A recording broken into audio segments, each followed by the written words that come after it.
First, you have some time to look at questions 1 to 5.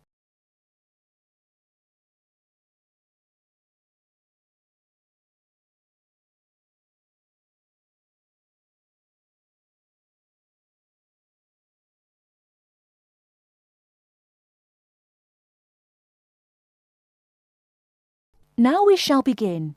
You should answer the questions as you listen, because you will not hear the recording a second time. Listen carefully and answer questions 1 to 5. Kingsbury College, can I help you? Oh, hello. I'm ringing to find out about one of your courses. Yes. Is that a daytime or an evening course? Evening. Right. I'll just get a few details from you, if I may. Fine. Could I have your full name first of all? It's Peter Wright. That's W-R-I-G-H-T. OK. And I don't need to know your exact age, but can you tell me which of these age groups you belong to? 18 to 25, 26 to 35, 36 to 45, or over 45? 18 to 25. Fine. And do you have a job, or are you a full-time student? I'm an accountant. I just do courses in my spare time for interest. OK. Right. And your address, Mr. Wright? It's 11 Forest Road. Forest? Yes. Is that in Kingsbury? Yes, it is. I'm just down the road here. And do you have a phone number? It's 992471. That's my home number. I haven't got a work number. That's fine. We probably won't need it. Before you hear the rest of the conversation, you have some time to look at questions 6 to 10.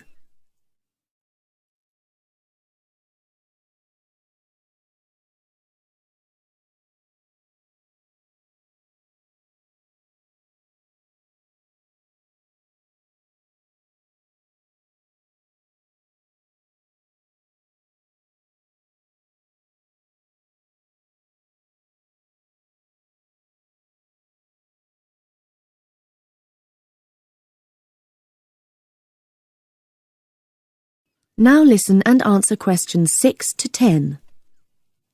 Now, you want to register for a course. Yes, cookery. Do you happen to know the exact title of the course? We've got Thai cookery on Wednesdays, or Mexican cookery on Fridays, or... Mexican. I'd like to do both, but I'm busy on Wednesdays. OK. Well, you can always do the other one next term, I suppose. Now, do you know when it begins? Is it the 26th of March? That's right. And it's £45 in total. That's including the ingredients. How would you like to pay? Card? Cash? Can I send a cheque? You can, yes, as long as it arrives at least 1 week before the start of the course. OK. And I'll just give you a reference number, if you could make a note of it and write it on the back. Yes? It's CZ943. Yes, got that. Good. Well, there's just one last question. Do you have any special requirements that I should make a note of? Yes, there is one thing. I use a wheelchair. Right, so you need to have access for that. OK. Don't worry, your room is on the ground floor and I'll make sure there are no steps involved. We can always put a ramp in. Thanks. So, we look forward to seeing you on the 26th of March.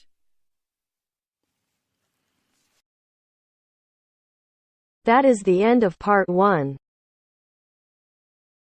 You now have half a minute to check your answers.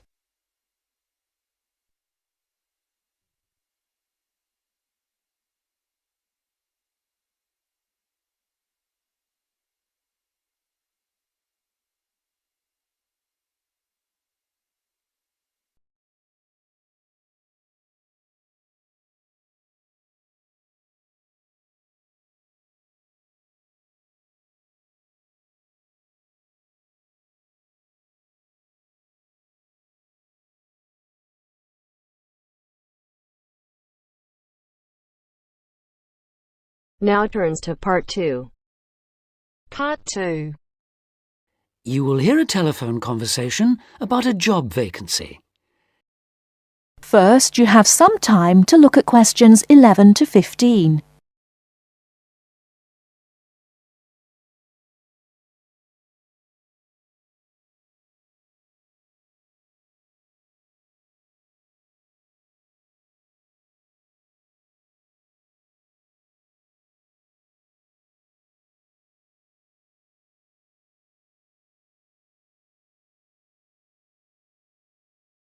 Now, listen carefully and answer questions 11 to 15.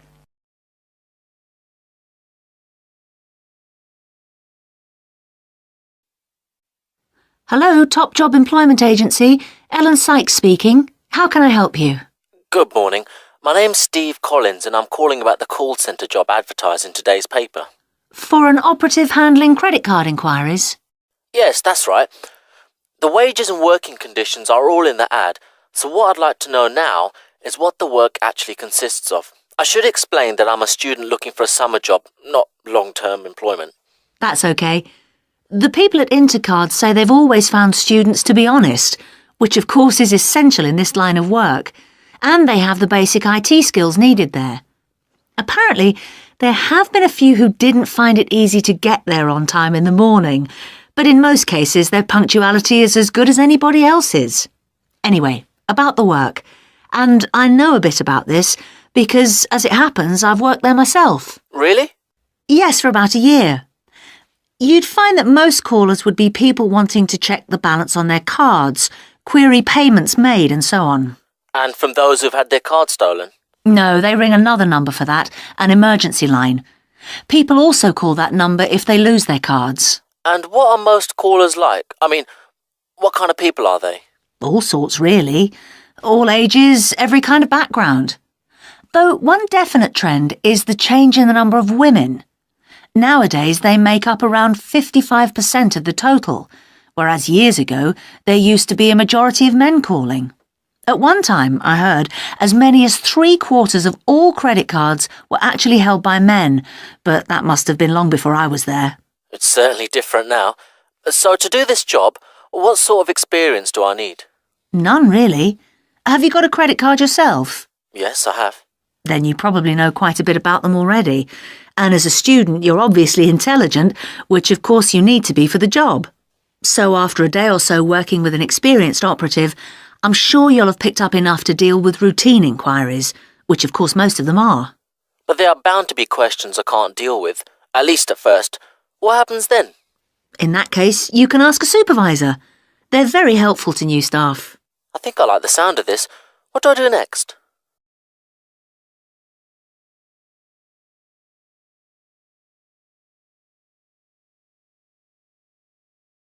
Before you hear the rest of the talk, you have some time to look at questions 16 to 20.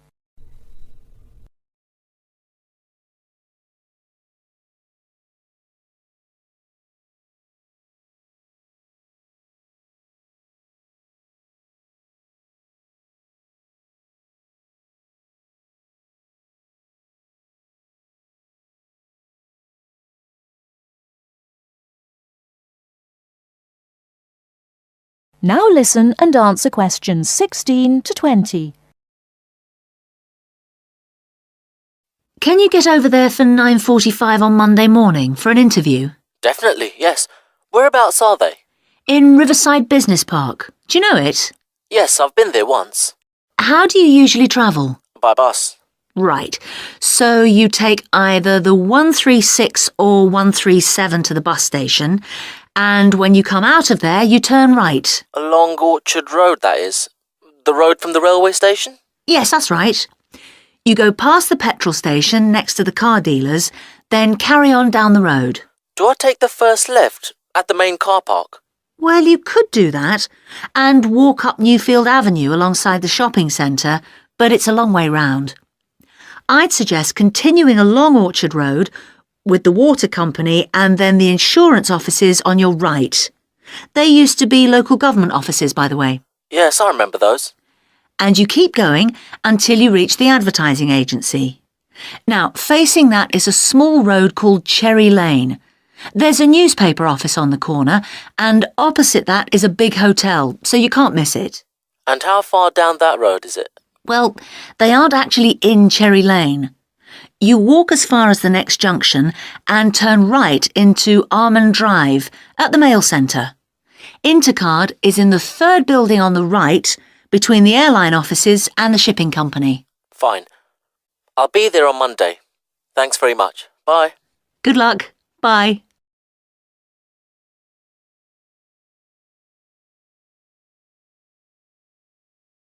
That is the end of part 2.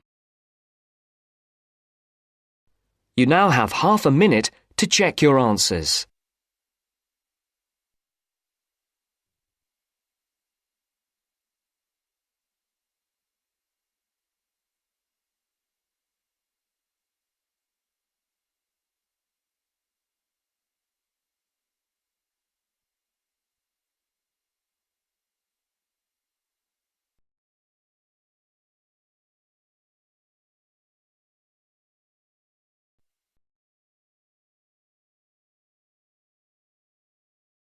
Now turns to part 3. Part 3. You'll hear two university students discussing a social science lecture they attended. First, you have some time to look at questions 21 to 24.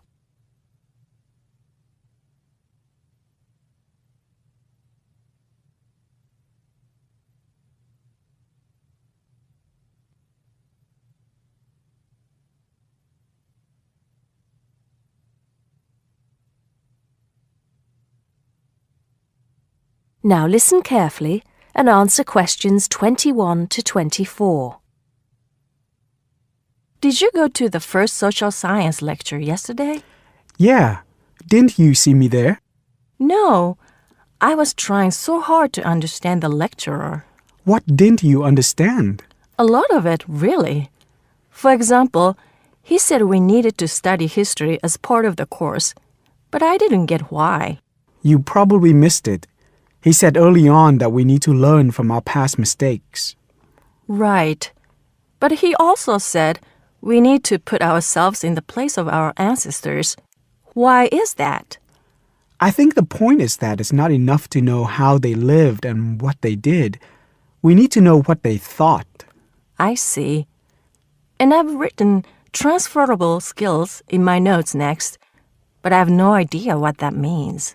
If you study social science, you learn skills that you can use in a job. Oh, right. Is that all? Okay, but why is that? The point he made was that in studying social science, you use a flexible and adaptable approach to learning. Before you hear the rest of the conversation, you have some time to look at questions 25 to 30.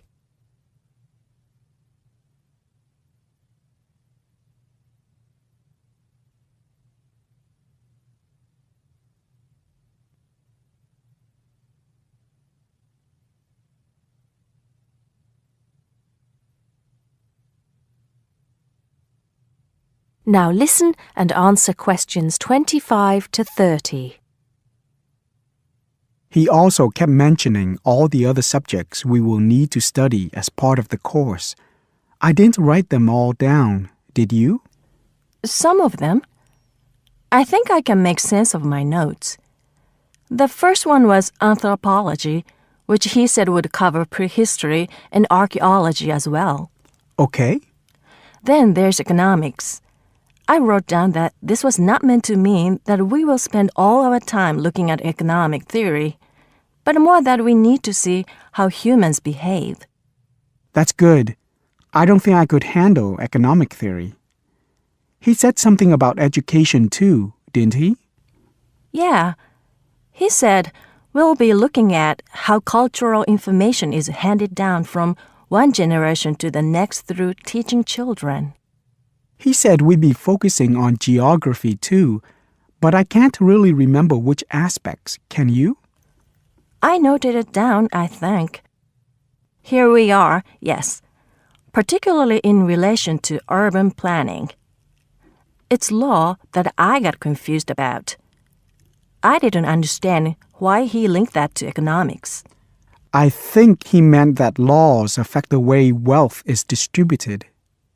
That makes sense. Now, what are the science wars? Okay, I did get that. The science wars are about how social science collects information. In sociology and social work, and in social science generally, they can only study patterns of behavior and observe. If you compare that to the way scientists work in physics or chemistry, it's very different because they use specific experiments that can be tested and which give concrete answers. Social studies is often accused of being unscientific. That's all. Okay. But it still looks like a good course, doesn't it? You don't have any regrets, do you? None at all. I'm looking forward to it.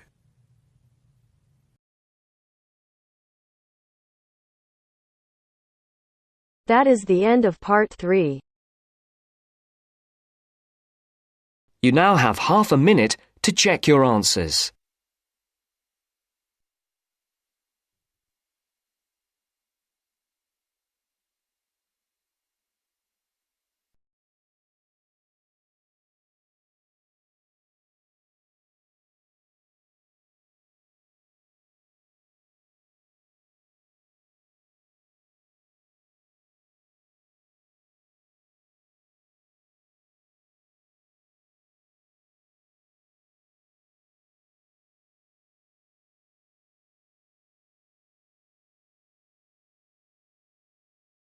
Now turns to part 4.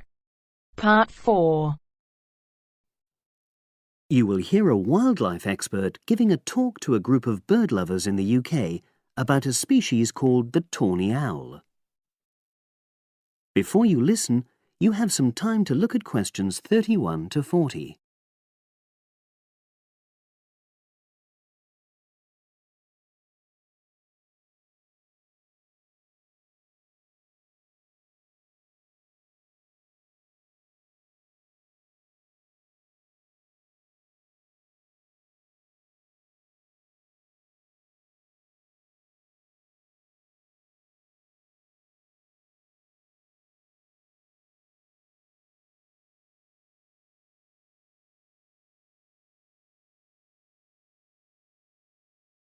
Now listen and answer questions 31 to 40.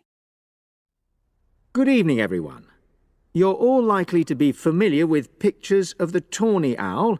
Because of all the owl species in the UK, it's actually the most common one. But the chances are that you're more likely to have heard one than actually seen one, as it's also strongly nocturnal. This means that it normally ventures out at night. So, what kind of habitat does the tawny owl prefer? Well, a survey carried out in the 1980s confirmed that this owl is most likely to be found in woodland. If you look at a map of tawny owl distribution across Britain, you'll only see gaps in the treeless marshy areas of eastern England and in some of the more upland parts of northwest Scotland. However, you can sometimes find populations of tawny owls in urban areas too, either in parks or in large gardens. The tawny owl shows some obvious adaptations to its natural habitat. For example, both its wings and its tail are short, which helps it to maneuver through the trees. Also, the bird's plumage is a mixture of brown and grey, and this provides suitable camouflage for when the owl perches up against a tree trunk. Then there are its large eyes. The tawny owl's visual capacities are considerably better than those of humans, and although it can't see in complete darkness, it's sufficiently well equipped to be able to navigate its way around woodland on all but the most overcast nights. Another factor that contributes to the tawny owl's success as a hunter is its excellent memory of the layout of different areas. If you combine this ability with the owl's strongly territorial and sedentary nature, most populations of tawny owl are sit-and-wait predators, you realise that it has a good opportunity to predict where prey might be found. Finally, as well as having large eyes, the owl's sense of hearing is excellent, and this helps it to locate potential prey as it sits on its perch.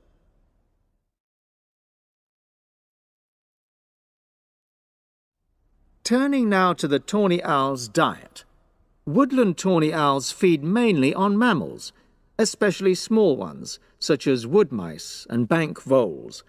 But they'll also take things like frogs or bats, or even fish, if they happen to be available. In urbanized landscapes, the owls seem to prey more on birds. So there are some differences there. Let's just look briefly now at survival rates in the tawny owl. Young tawny owls face a difficult time once they leave home, and 2 out of every 3 are likely to die within their first year.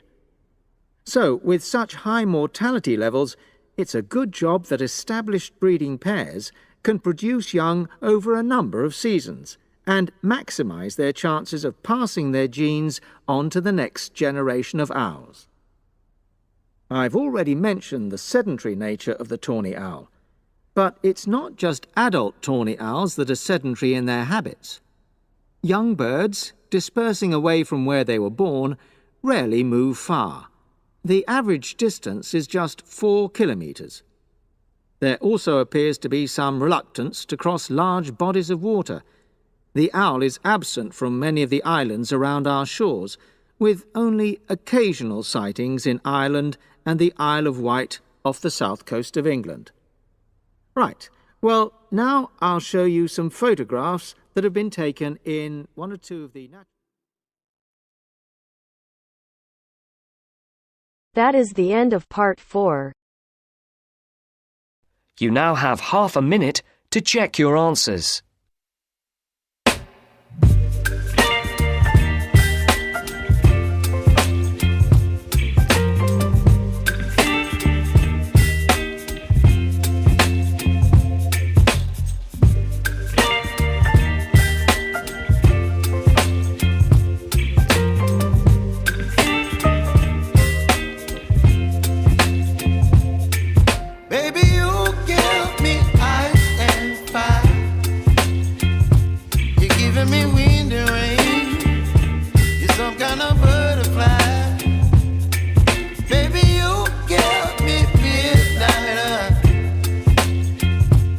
Whip up my appetite.